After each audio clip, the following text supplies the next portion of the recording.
How to Wholesale Probates Training Part 2. How to Wholesale Probates. This is Rick Ginn, and this is the second series in my two-part training on probate wholesaling. In this video, I'm going to show you the best methods to market for probates. I'm going to teach you how to have the probate conversation. It's going to be different than you typically learn. And then I'm going to teach you how to do probate dispo. And if you stick around, I'll show you how to do creative probate financing, aka creative financing. But before I do it, do me a favor, make sure you smash that like button, hit that subscribe button so other people can find the truth out about wholesaling. So this is part 2. If you have not watched the first part of Wholesaling Probates, go back. There's a link in this video to the series part 1. Watch that first, then watch this one. On this one, we're going to go into more details on various marketing methods. We're going to go over the conversation, and then we're basically going to teach you dispo and show you some creative financing at the end. Now, when it comes to marketing to probates, I like to do the dual approach. Why? Because some people like this, some people like that. If you have a one shotgun approach, you might churn off half the people getting your probate marketing. So let's work on a little bit more advanced strategy so you can get the best return on your probate marketing for your wholesale deals. I like the dual approach. I like the McDonald's fries and the Whopper over Burger King. Now, some people are just really loyal McDonald's people, one Burger King. A good business person owns both of them. And so why not experience both of them? What do I mean by that? Is you make warm calls and you do the probate letters in conjunction. Why? I can't tell you over the years, but some people just connect with the letter. They don't feel like it's threatening. They feel it's more professional, but they do lack the speed that you get from a typical cold call. Now, I call them warm calls in probates, and I do that on purpose because you have to approach them a little bit differently. But the beautiful thing about a warm call is it invokes speed. So I like to use them both. This is the most effective way to attack probates, in my opinion. And guys, listen, if you send out a letter, it is imperative you answer your calls live. You get one shot, and when they call, you got to answer it. Don't worry, they're not going to call you at 2 o'clock in the morning. They're going to call you sometime in the day, and just answer it and just say hello and strike up a conversation. You spend so much time pulling these probate leads. You put together the letters, you skip trace the phone calls and X leads, and you put all this effort. At least answer your phones. You've got to increase your odds. Answering the phones live is crucial in probates. Do not overlook this. Once we do the marketing, our phones start ringing or we're ringing out, we have to provide solutions and probates, and a lot of you aren't used to it. So I want to go through a checklist of things that you can understand that you can help solve for your PR or your executor with their probates. Number 1, just like in the last part of series 1, I taught you on how to use the probate hook on teasing them how to buy their property before the probate's complete. This is a strategy I learned, and basically you can ask the probate lawyer that represents the seller if the buyer and seller, that's you and the seller, agree on a price and you come to a contract, you can ask them to file a motion to liquidate the asset. This is put there for protection to help the PR in the estate so they don't get drained with mortgage payments. A lot of times these houses wind up in pre-foreclosure. They get behind, they get tax delinquency, they get code violations. You got to run utilities, you got to shovel snow, and you got to do maintenance. And for this reason, the courts have built in protection. Now,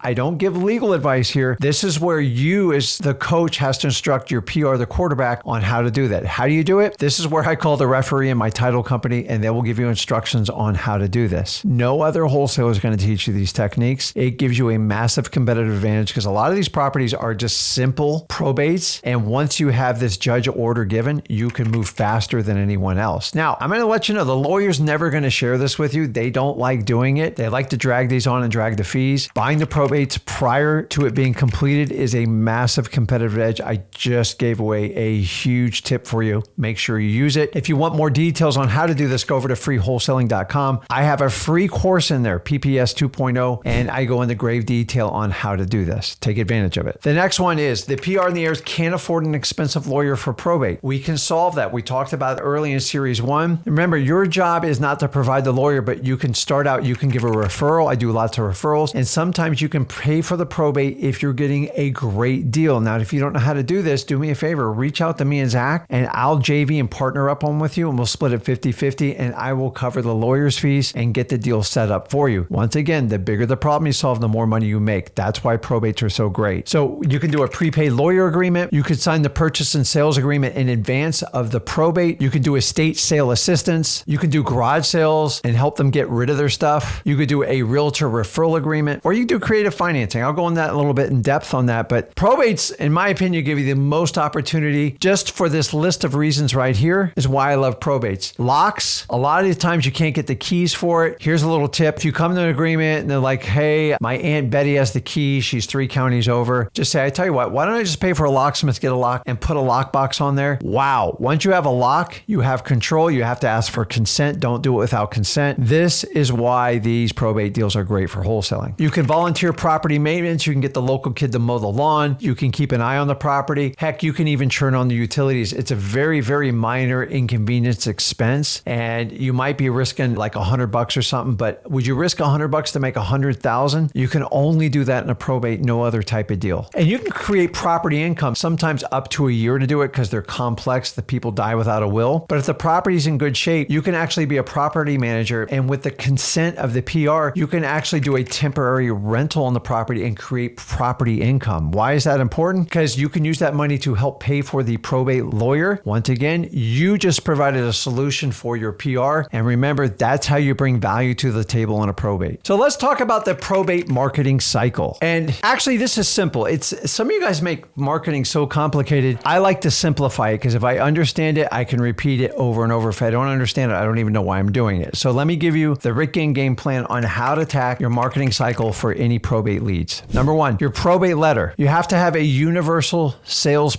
your USP. That's just short for what is your proposition to your seller. I provide this. Go over to freewholesaling.com. It's all built in the letter. Just adjust it a little bit. Put your personal little touch on it because we all can't be mini Ricks. Let's split it up so we're all not sending out the same letter. But your USP on there is going to be basically what your call to action is. I already gave that to you in part 1 of the probate training. Use it. It's also at freewholesaling.com in the PPS 2.0 course. Number 2, when you print your letters, you're not going to outsource this to a mail company because often you're only doing like 5 or 10 at a time. You're usually running them a week. You might have 50 or 60 leads in a month. I like to run them weekly. Remember, speed kills in wholesaling. Whoever gets to the lead first has the best chance. So print this on your printer, learn how to do a mail merge. It's really not that hard. Everything's automated to you. And with the use of ChatGPT and AI and iOS and Android and all this other stuff, Word documents, it's never been easier to do this. And you just put the documents together. I already give you the letter. Now, when you go to sign on the bottom, this is key because I learned this, and this alone has made me over $1 million just by this little tip alone. Sign your letters on the bottom. Now, if you're not doing it and you're using an assistant or you have somebody that helps you or a partner, sign each one of them. It takes 2 seconds, and use a felt pen that's in blue. Make sure it's like super fat and it bleeds. They just love it because they know it's authentic. Don't skip this step. I don't know why it works, but like they just feel like it's real. Now, you have to send at least 1 letter if you have no shot. Don't complain if you don't have a probate if you haven't even sent a letter. Now, after you do 1 letter, after 30 days, you can do 1 follow-up letter, and I suggest you change your ad copy and say, maybe you missed this, add some sort of tagline, change it up a little bit, and have your original letter and then have 1 other letter. No, I'm not going to give you 2 letters. I already give you 1. You're smart enough. Remember, resourcefulness is a skill set you must learn in wholesaling. Take the first letter and adapt it just a little bit. Just say, hey, in case you missed this, hey, I just want to make sure if you're interested, please give me a call. I want to make sure I didn't miss your call, something like that. That's it, guys. I don't send 9 or 10 letters. It doesn't work in probates. Either they connect with you and they sell through the letter, or you connect with them with your warm call when you skip trace it through X leads. That's it. I can't make it any simpler for you. And remember, speed is everything. You got to get them out. Whoever gets the letter first has the shot. Now, we talked about warm calling. You guys know as cold calling, it's just a little bit softer of an approach. We're going to go with that in the next series on this. Then you're going to skip trace the PR. No dialers, guys. Just pick up your phones and dial. Do not complicate this. You can do it from anywhere. Now, when you call, don't turn into a stalker. If they don't answer, let it go. You can leave a voicemail. The second time, don't leave a voicemail. Maybe the third time, maybe then you can send a text. Don't get obsessive about it. Give them some time. Obviously, these are tough situations and everybody has a different temperance for it, but at least make the effort. Now, after you do this entire process that I have here is you could do what we call a catch-all. And if you do regular regular direct mail or anything like that, and you have a postcard like We Buy Houses or something like that, then I will roll them in there. You got to understand, it's only, a lot of times it's 50, 75 leads in a month, even if you're in a big county. So at the end of the month, you can roll 30 or 40 in there. And sometimes, remember, when we like to do a dual approach, this would be the trio approach. And I call it a catch-all. We send them a regular postcard. Sometimes they respond to that, but it doesn't cost a lot of money and you don't have to think about it. Guys, this is the cycle to market to any probate prospect. Simplify it, get it done. And the most important thing is to be consistent. Guys, probates, you have to stick to it. You're not going to get 30 or 40 calls in a month. In fact, if you get one or two, you're doing great. It builds over time. People have to wait. Think about it. If you've ever lost a loved one in a process, everybody has to go through a process. Some people grieve longer than others. Some people want to get rid of it as fast as possible. Some people want to hold on to the house for a year or two. This is why it's so important you be patient and be consistent. That's how you win in probating. Most people who start probates, they quit within 30 to 90 days. I know that. You know that. So if you want to outbeat your competition,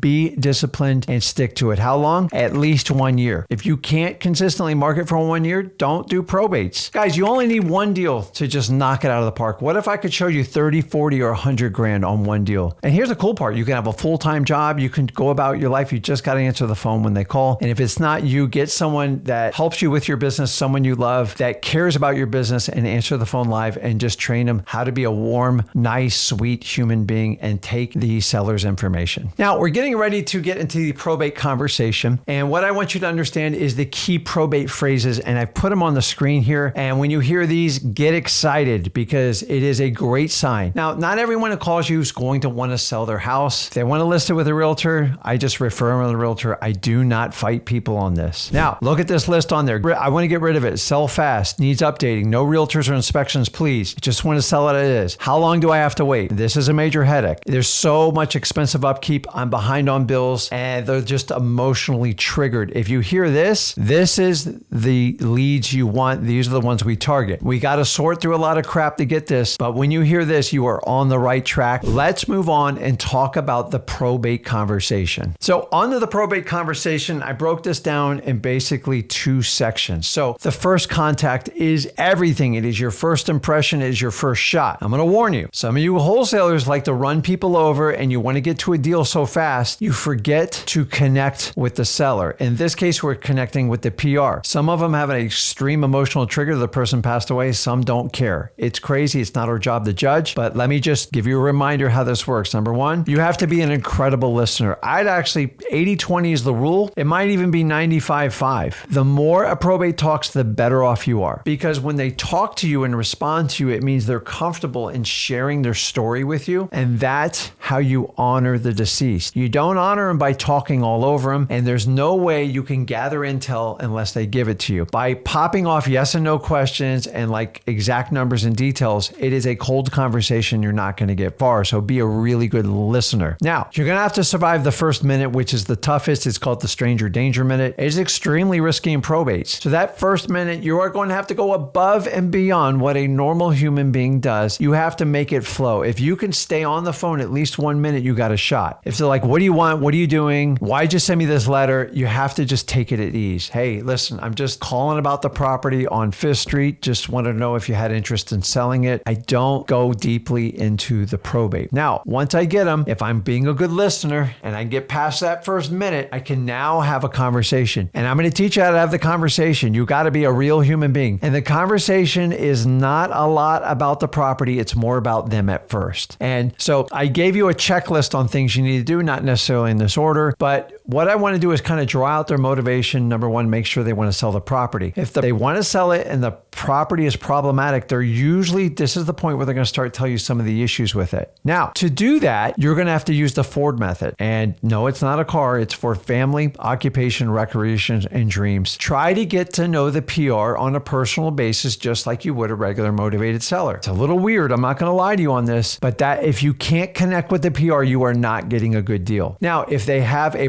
problematic property, it's massively outdated, it needs a lot of maintenance, and they're tired of paying the bills on it, and you can connect with them, you have a great shot getting the deal. If you can't connect with them and they don't want to sell the property and it's in perfect shape, just move on. It's over, and you'll find out pretty quickly. Now, this is on the phone call almost 100% of the time, and the next method is you just have to mirror them. If they talk soft, talk soft. They talk loud, you talk loud. They talk fast, you talk fast. They talk slow, you talk slow. See, because I can't see what they're saying, so I have to try to give them that connection that we're alike. And people like to do business with their alike because they automatically connect with them in their subconscious mind, and you build instant trust by doing that. Got to be authentic, though, so you have to be aware of it. Try to look into your phone. It makes a huge difference, and the goal here is always to convert your scripts, your basic MCTP, into a conversation just like you would a regular wholesale deal. Now, here's where I'm going to tell you to separate yourself from how you do a regular wholesale deal. Don't talk about price in the first call. That's what every other wholesaler is going to do. And you can ask about the property, just collect as much information, because I found in probates, most 9 out of 10 wholesalers just attack the price right off the bat. It is a tough situation. Somebody passed away. If you pull back, you connect them, you're kind, you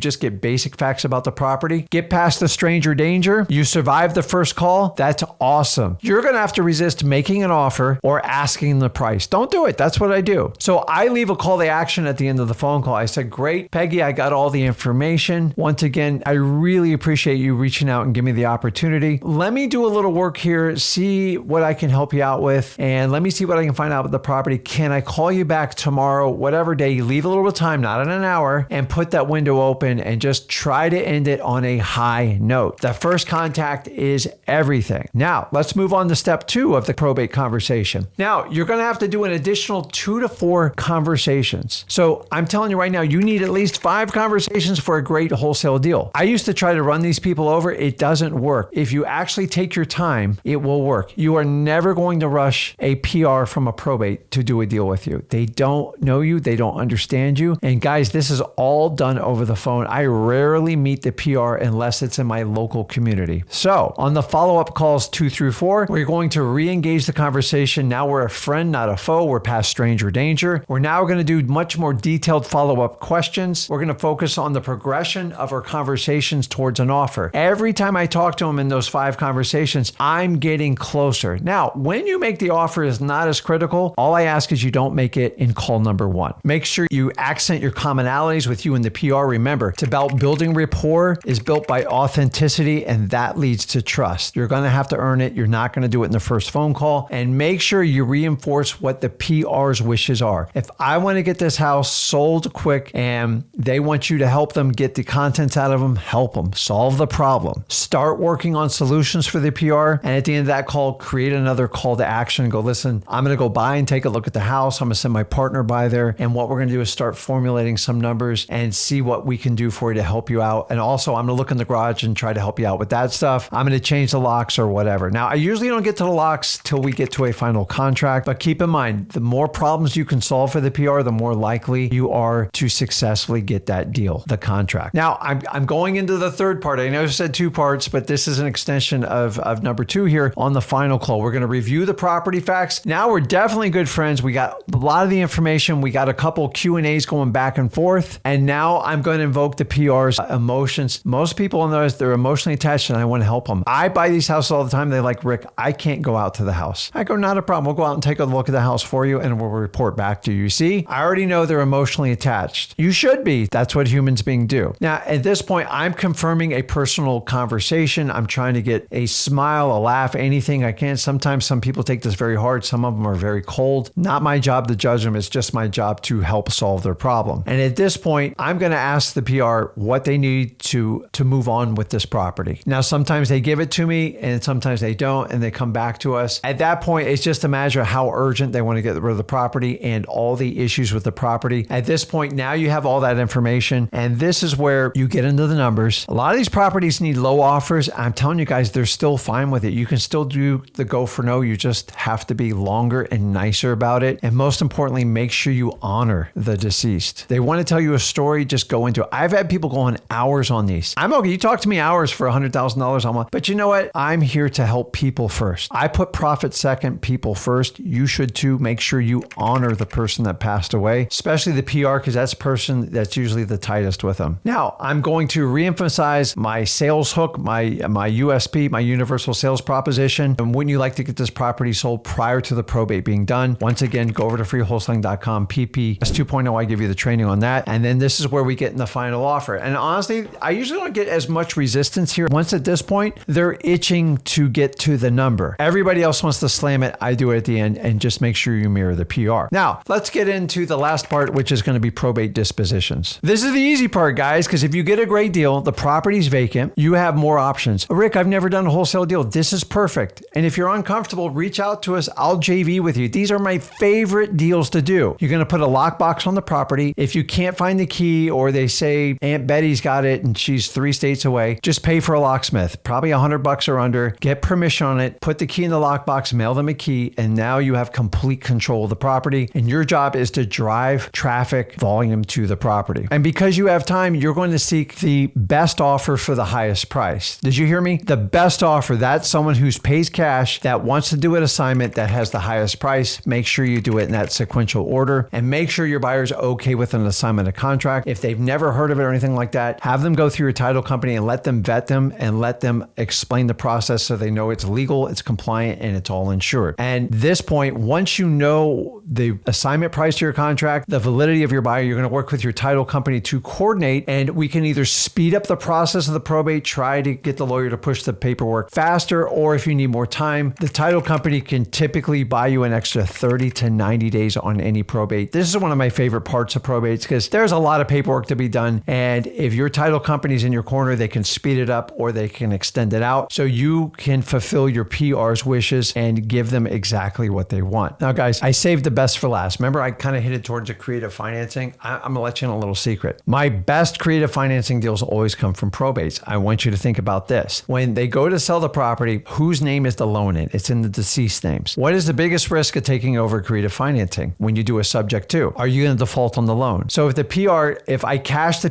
say the property was $200,000, we agreed to $200,000 and they had $150,000, say they had a $100,000 mortgage and the PR wanted $10,000, or let's say $20,000. I go, I'll give you $20,000 down and I'll just take over the mortgage. Now, I'm not giving the $20,000. I can have my buyer come in, take position. I can keep the property as a rental property depending on the condition, guys. It's called probate gold, and you are taking over the probates subject to the number one way in creative financing, in my opinion, because there's very little resistance. What do they care? Long as they get the equity that they agreed from, and either you're going to pay the equity or your cash buyer in most likely cases is going to do it, and they get paid and get it done through the assignment of contract. Now, if you want to learn how to do this in detail, go over to freewholesaling.com. I have an entire section in probate training called Probate Gold, and this is the creative financing of probate. I love it, guys. This is how I got super excited. I'm doing creative financing through wholesaling. And remember, the gateway to all great deals always starts with wholesaling. I love probates. I am super passionate about them. They're the most profitable deals, and in my opinion, they are great for beginner wholesalers. I waited about 8 years till I even did these formally, and I don't want you to make the mistake. That's why I'm offering this training to you. Go to freewholesaling.com to get more details on how to do it. Let me know in the comments, are you guys going to do probates? Are you going to take advantage of this opportunity? There's never been a better time than in 2025. Go ahead and jump on that. And as usual, if you got value from this video, do me a favor, make sure you smash that like button, hit that subscribe button so other people can find the truth about wholesaling. I appreciate you guys. This is the end of our probate wholesale training. I hope you enjoyed it. I'll see you in the next video.